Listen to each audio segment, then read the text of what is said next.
I'm a big fan of Ted Reed's Syncopation for the Modern Drummer book, and I think it's one of the most effective ones, no matter which style of music you play. I personally spent many years applying all these different ways of practicing this book into jazz drumming and Latin or funk or even rock and metal drumming, and definitely saw some amazing results, some into-the-point results. What I'm going to give you here is based on the basic idea of this book, and the main point is you're actually applying melodies on your right hand or your left or, your right foot. Depends on the pattern you're going to choose, but for now we're going to focus on the skank beat and blast beat. Let me give you an example. I'm going to start with a very simple melody, okay? So it's going to be 8 notes and quarter notes.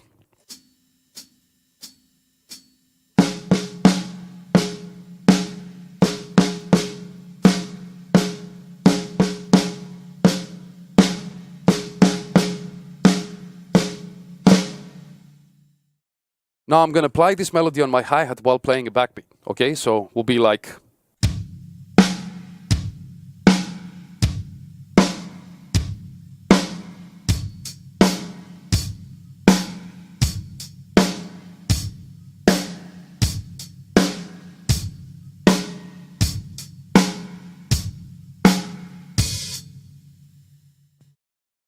There are millions of patterns and variations you can apply to this melody, but let's see how it's going to sound on a skank beat. The basic idea of the skank beat is 8 notes in between kick and snare. So it sounds like this.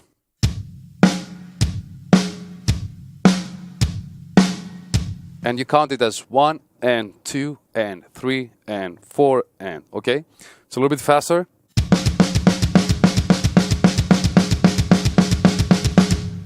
This is it. So I'm going to slow it down again and apply the melody on the hi-hat.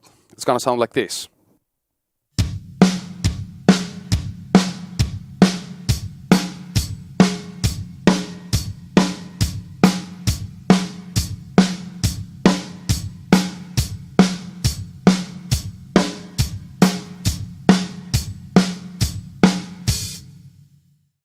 A little faster.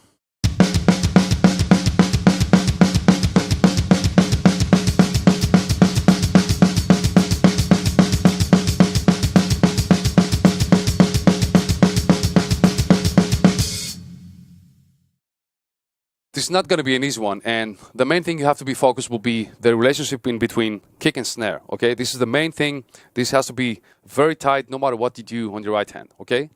But when you do and you go to the next level that you can apply melodies on your right hand during a skank beat or a blast beat, you will realize how much more taste you can add on these patterns and make them sound so much more musical. Here's an example of what I'm talking about. I'm going to play a straight skank beat on the right cymbal, and then I'm going to move my right hand on the hi-hat and play some melodies. Let's check it out.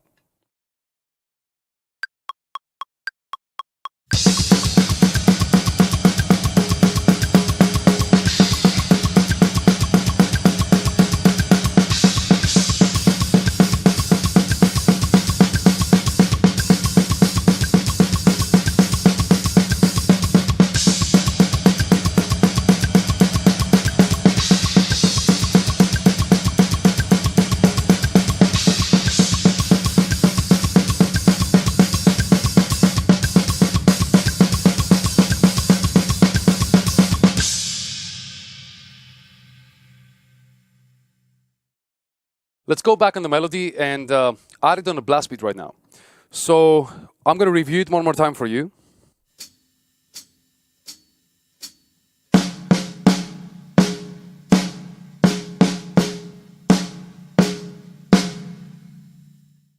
Now our main focus is going to change, and this time we have to deal with 60 notes in between kick and snare. Kick is always on the beat. Let's check it out.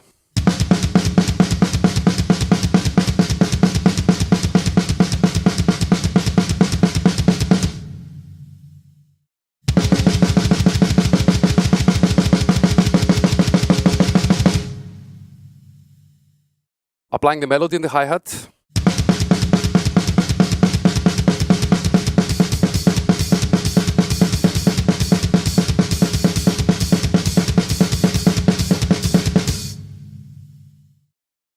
I find the blast beat concept a little bit easier, to be honest, because it kind of feels like all the melodies I'm applying on the hi-hat or right cymbal or whatever, using the right hand, they always match my kicks and they have this downbeat feeling, okay?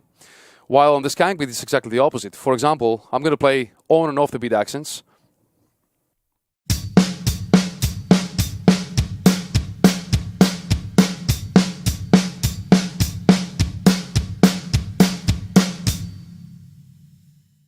On the blast beat now.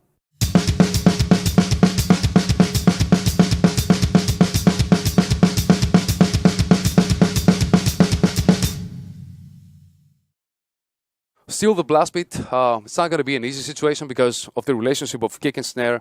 The snare is on the upbeat, kick is on the beat, and it's kind of like, this is actually the trick with blast beat. The snare sounds on the beat, but the kick is on the beat. And this is why I always tell to my students, if you really want to improve your blast beats, you got to play blast beats without right hand. So you have to focus on the relationship in between kick and snare. The following system with the accents is actually something I saw from my teacher, Yannis Stavropoulos. And I think it's extremely important to start with this before you start reading melodies. And let me break down these three sections for you right now. On the first section, we have two bars. The first bar will be on the beat accents, and the second bar will be off the beat accents.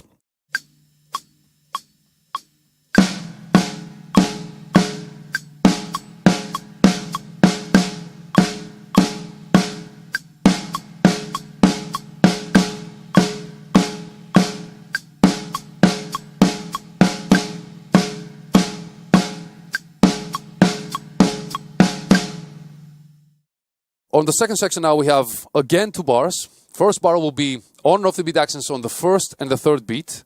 And on the second bar will be on and off the beat accents on the second and the fourth beat.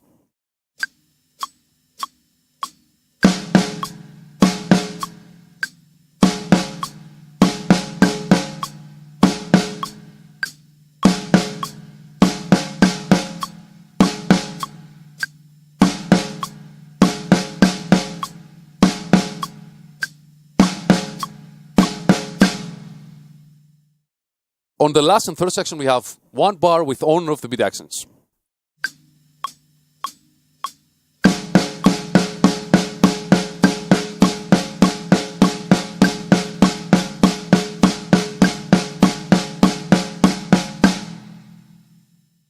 Okay, so these three sections will be my melody line, and I have to go in there and apply the accents right now. Let's check it out.